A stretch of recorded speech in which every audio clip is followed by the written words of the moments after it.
어제 거래량을 접하고 거래량 너무 적은 거 아닌가요? 또 집계 오류인가요? 그저께 네, 집계 오류가 한번 나온 적이 있었죠. 네, 김영수님 반갑습니다. 어서오세요. 그래서 또 집계 오류가 아닌가, 오늘도 집계 오류가 아닌가, 이런 반응이 나올 수밖에 없는 상황이죠. 거래가 갑자기 줄어들었으니까요. 이 준비치 못하고 거래량이 줄어들면 이거 감당할 수 있겠나? 갑자기 거래량 줄어들면 감당할 수 있겠나? 이거 제가 지난주 주말 브리핑으로 내용을 잡아봤었는데요. 또 주말입니다. 돌아서면 주말이고 시간이 너무나 잘 가는 것 같습니다. 어제 거래량 집계 오류인가요? 요거는 라이브로 찍고 나서 두 개로 나눠서 올리도록 하겠습니다. 주간 실거래가, 실거래 지수 살펴보시면 대구가 낙폭을 키웠다는 부분, 전세 또한 낙폭을 크게 키웠다는 부분. 이 전세가 이제 시작이거든요. 수도권도 지금 양호해 보이지만 언론에서 계속 나오고 있죠. 2년 전 이맘때쯤 가장 비싼 전세가로 들어가 있었다. 그리고 대구가 하락이 빨랐고 수도권이 상승이 그만큼 더 길게 이어졌어요. 그 말인즉슨 상승이 길게 이어졌다는 말은 집값이 더 고공행진을 했다는 말이고 전세가도 비쌌다는 말이거든요. 그러면 그 위기는 지금 눈앞에 없을지언정 나타날 확률이 조금 더 높겠구나, 이런 느낌입니다. 세종시도 상승분 요거 많이 반납했죠. 플러스 0.37까지인가 갔던 것이 이렇게 떨어져 있습니다.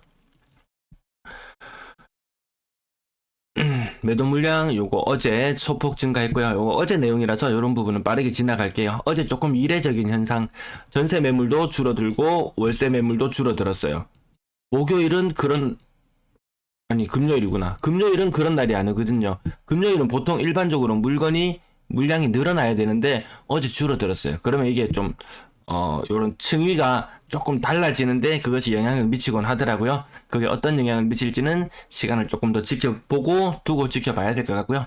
18,600건. 전년 말 대비 별로 안 떨어졌네. 전년 말 대비 몇 개 떨어졌나요? 한 700개. 작년 말 대비 임대 물량은 700개 수준으로 감소했고요. 그 매도 물량은 몇 개나 늘었냐 보면은 2200개, 700개. 대구 전체 매물로 놓고 봤을 때 1500개 정도 증가했네요. 작년 말보다 증가했습니다. 요거는 어제 내용이라서 조금 지나갈게요. 어제 요거 조금 의아했죠. 63건 거래량밖에 나오지 않았어요. 5월 19일자 내용이에요. 그래서 요 내용도 한번 다뤄봤었죠. 1700건대 거래량 나오는 거 보고, 야, 남은 거래 일수가 10일, 오늘 5월 20일이라고 치더라도 남은 거래 일수가 10일이나 되는데, 야, 하루에 몇십 건씩 거래되면은 2000건 금방 돌파하겠네? 아무것도 모르는 사람은 그렇게 생각할 수 있겠지만, 그런 오해를 불식시키기 위해서 제가 요 표를 만들고, 지금 1700건대면은 이 마무리 되었을 때는 1800건대. 제가 봤을 때 1800건 안 될 확률도 일부 있습니다. 1800건. 아무튼 거래가 줄어드는 흐름. 근데 여기서 거래가 한 10일 정도 동안 거래되는 것이 100건 정도 수준이라는 부분. 아무튼 막 씌우면, 우리 경상도 말로 씌우면 되는 줄 알고 막 이렇게 하는데, 데이터 이렇게 딱딱 놓고 보면은 여러분들도 지금 여기 470건 거래쯤 일어났다. 그럼 남은 거래 일수나 이런 부분들 고려해 보시면은 다음 달 거래량이 얼마쯤 나올 것인지도 예측이 가능할 거예요. 아무튼 그저께 11건의 거래량이 충격이었습니다. 근데 이틀치 합치면은 뭐 그만큼 될 만큼 됐죠. 그랬던 것이 오늘 63건. 근데 63건이 5월 19일자 기준으로 말씀드리는 거예요. 네, 5월 19일자 기준으로 63건. 이게 많이 충격적이냐? 라고 보면 또 그렇게 충격적이진 않아요. 제가 시뮬레이션 했을 때 한 70건 정도 거래량 나올 것이다. 요렇게 바라봤었거든요. 금요일 날. 근데 63건, 제가 예상치와 바라보는 것과 한 7건 정도밖에 차이 나지 않아요. 그 전주에 86건 약간 많았지만, 또 그 전주로 돌아가 보면 68건, 69건, 74건. 요걸 대충 어느 정도 평균을 내보니까, 하루에 70건 정도 거래량 나왔구나. 그래서 뭐 그렇게 충격적인 수준은 아니라는 거죠. 자, 어제 거래 가액 잠깐만 살펴볼게요. 3억 이상 거래 건수가 많지 않았어요. 거래 건수가 63건으로 떨어지니까 당연히 그 한 절반 정도 수준이 3억 이상 거래량이다 보니까 그렇게 많지 않아서 어제 내용이지만 살펴보고 지나갈게요. 요즘 만점 3천 그린코어 에듀파크 거래가 부쩍 많았습니다. 왜 그럴 수밖에 없느냐? 옆에 뭐가 있다? 만촌, 자이, 뭐 아파트 한 개 있죠. 예. 뭐 그런 것들 영향. 근데요. 수성 2차 입하는 세상 요 가격은 고점 대비 20%요. 대형 평형 살짝 건너뛰고요. 국평 브라운스톤 범업 30% 정도 빠지는 고층의 거래. 요거 일반적입니다. 요거 아파트 지난번에 범어 네거리 기준으로 한번 살펴봤었고요. 대명역 센트럴 엘리프 최신축 가격 1층이긴 하지만 6억이 되지 않는구나. 월배 3점 그린코어 포레스트 5억 중반부터 5억 초반에서 5억 중반까지 가격 고르게 분포되어 거래되고 있는 것 같습니다. 요것도 이제 2년차, 2년 아직 안 지났죠. 월배 3정이면 2년 아직 안 지났는 것 같은데요. 수성 여성 애닝턴 플레이스 5억 3,500, 5억 초중반, 뭐 일부 조금 비싸게 사는 사람 있고, 조금 저렴하게 사는 사람 있고, 그렇지만 그 가격대가 엄청나게 큰 반등 2차 아이파크 5억 천 또 넘어가는 거래 나왔습니다. 지난번에 5.3억 거래 나왔거든요. 이런 걸 보면 또 사람들이 야 저점에 잡았으면 1억 벌었다. 1억 버는 사람 얼마나 되겠습니까? 고점에 잡아서 2억 까먹은 사람이 아마 더 많지 싶어요. 자, 나머지 20% 요거 25% 이거 좀 비싸게 사는 느낌이 있습니다. 동대구 비스타동은 5억 600 완전 최신축 5억 600이고요. 장기 초록나라 53평형이 5억 평당 1,000만원. 성당 태양 아너스 메트로 4억 6,800 나머지 여전히 30% 느낌. 네, 10%. 대구 평균으로 보시면 계속 30% 느낌. 대형 평형 건너드릴게요. 지난번에도 월백 대형 대시장이 평당 1,000만원 거래되는 거 보고 야 이렇게 한번 이야기한 적이 있었는데요. 네, 월백 2차 아이파크 4억 5,200. 요 층수는 아까 좀 20층대와 10층대 차이 있지만 살아보면 뭐 차이 있겠습니까? 가격이 요 타입별로 좀 차이가 있죠. 네, 이거는 그럼 연초 대비 별로 남는 거 없죠. 별로 남는 거 없죠. 뭐 2, 3천만 원 벌었네 이렇게 이야기 하나요? 또 이런 건 빼먹고 요런 자료만 희한하게 선관이 좋습니다. 요런 자료만 딱 캡처해서 보여줍니다. 저는 다 보여드리잖아요. 다 보고 판단은 여러분이 내리실 것 내리면 될 것 같습니다. 최신축 평당 한 1,400만 원 정도 수준.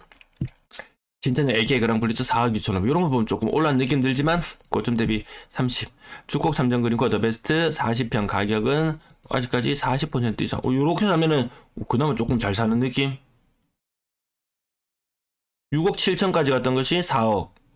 7억 2천까지 갔던 것이 4억 5천. 고만고만 비슷한 느낌. 네, 30. 또 요 페이지를 보면 30, 40, 30, 40이 가득 메우고 있다라는 거죠. 자, 나머지 20, 거의 40% 느낌 나는 것도 있습니다. 칠성동 코롱알체 고층임에도 불구하고 40% 차이 느낌 납니다. 월성 대면 고점 대비 35% 정도 차이 나고요. 30, 30. 요즘 몇 달라진 것이 없다. 달라진 것이 없다. 일부 몇 개의 아파트 가지고 와서 대단한 것처럼 이야기하지만 우리는 전체를 다 같이 살펴본 지가 아주 오래되었습니다. 그래서 이 흐름들에 대해서 근래 들어서 살짝 이상한 거 거의 40% 가까운 하락이 다시 이것이 저층이 아님에도 불구하고 나오고 있다는 거죠. 아니 근데 서해역 스타일들은 이 워낙 가격이 많이 빠지더라고요. 여전히 저층이 아님에도 불구하고 30%보다 더 많이 하락하는 물건이 좀 눈에 띄었죠.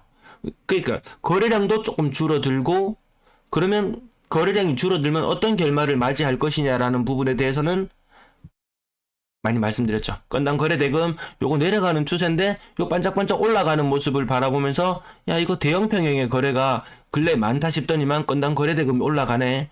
그럼 또 여기서 또 약간만 또 부정적으로 봐보면은요. 야 이번에 대형 평형 거래 끝나고 나면 이제 누가 대형 평형을 사줄까? 저는 그렇게까지 말하고 싶진 않지만 요런 조금 뭔가 변동성이 나타났을 때 이거 왜 이런 현상이 나타날까?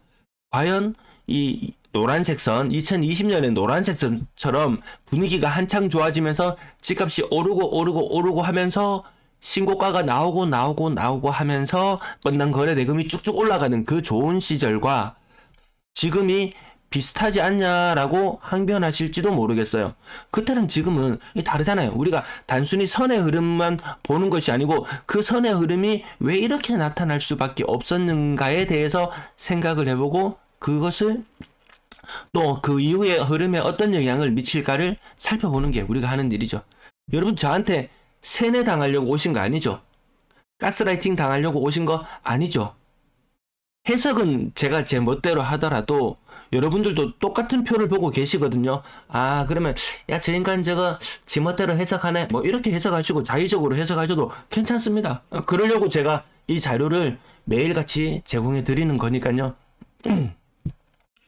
저는 이런 유사한 모습들을 찾아가면서 야, 이것도 비슷하게 가는 거 아닌가. 21년과 대구 23년 닮아버린다면 이 말씀을 몇 번 드렸죠. 그러면 사람들이 바들바들 떨 거예요. 투자자들 들어올 엄두를 못 낼 거예요. 왜? 22년이 기다리고 있으니까. 22년 우리 기억하시죠? 그러면 투자자들 입장에서 지금 사서 한 2년 버텨봐. 2년 버텨봐. 24년까지도 대구가 더 안 좋게 볼 수밖에 없는 이유는 거래량이 2만 건을 훌쩍 입주 물량이 2만 건을 훌쩍 넘어갈 수 있다라는 그 부분 때문에 찝찝하죠. 그 미분양이라도 13,000가구에 육박하는 미분양이라도 해소가 되었느냐? 원장관님이 나서서 뭐라 그랬습니까? 사주지 마. 너무 비싸. 사주지 마. 왜? 전세 사태 터지고 나니까 그것도 골머리 아프거든요. 거기도 천문학적인 돈을 쏟아 부어야 될 판이거든요. 대구 시장님이 나서서 말씀하셨어요. 홍 시장님이 나서서 말씀하셨어요. 그거 지역 문제 아닙니다. 그 지역 문제 아닙니다. 미분양 많은 건설사 그것도 전부 다 한 80%, 90% 가까이는 다 지방 건설사 물량입니다. 뭐 이렇게 말씀하셨죠. 별로 신경 안 쓴다는 말이죠. 아니, 신경을 안 쓴다는 말이 아니고 대책이 없다는 말이죠. 그나마 지금 하고 있는 뭐 건설 인허가를 못하게 한다. 이거 있었죠. 이 일과 유사한 일이 포항에서도 아마 있었을 거예요. 포항시장님이 아마 야 그거 그렇게 못한다. 그 나중에 소송 들어가고 하면은 대책 없다. 적법한 절차를 갖춰가지고 인허가 신청을 했는데 그걸 반려시킨다? 그거 할 수 없다. 라고 이야기하고 포항은 아마 안 했을 거예요. 대구시장님 하셨어요. 나중에 그로 인한 뭐 소송이나 이런 것들로 인한 재정적인 부담은 아마 대구 시민이 지게 되지 않을까 싶습니다. 네, 사법미만 비중 50%, 거래량 60건대로 나오니까 한 30건 정도. 오늘은 금방 살펴봤습니다. 요것도 보고 같이 제가 150건 이상 나오면 긍정적일 수 있다. 좋게 볼 수 있다. 라고 말씀드렸는데 이 숫자만 보고 뛰어드실 분은 뛰어드시라. 말리지 않는다. 근데 그 해석에 있어서 과거에 6억 이상 거래량이 나올 때는 4억, 5억 하던 아파트들이 6억, 7억으로 점프하면서 또 다른 신고가를 계속 써나갈 때의 분위기였고, 지금의 거래량이 나오는 것은 대형 평형, 거의 거래가 안 됐던 이런 것들, 거래가 일부 이루어지고, 막 8억, 9억 높았던 아파트 가격들이 6억, 7억, 6억, 7억 했던 아파트들은 뭐 4억, 5억대로 가격이 미끄러지면서 이렇게 나타나는 현상인데, 단순히 요것만 보고 야 네가 잘 알아보라고 차트 만들어 놨잖아. 그래놓고 왜 이제 와서 딴소리냐라고 하는데 그래갖고 어제 조금 아유 읽고 지나가야죠. 네. 이거 봐라 분위기 좋아지고 있지 않느냐. 네가 만든 표지 않느냐. 아이고요. 이게 부산이 6억 이상 비율이 19%까지 치솟았어요. 19%까지. 미쳤죠. 거기도 보면은, 막 재건축, 분담금 많이 드는 그런 아파트들, 그리고 대형 평형의 아파트들, 그리고, 한 12억, 3억 같은 아파트들이 한 8억대로 떨어졌다가 9억대에 다시 거래되는 일부 현상들, 그런 것들이 여러 가지로 묶이면서 비율이 올라가긴 했어요. 그렇게 과거 좋았던 시절하고는 좀 다르게 갑니다. 분양권 거래량 무척이나 많이 신고되는 하루였고요. 이 부분은 조금 건너뛸게요. 요 평균 전세 대금이 오르락 내리락 하면서 뭔가 안정세를 보이는 듯한 느낌. 요거는 5월 19일자 내용이라서 마무리 짓고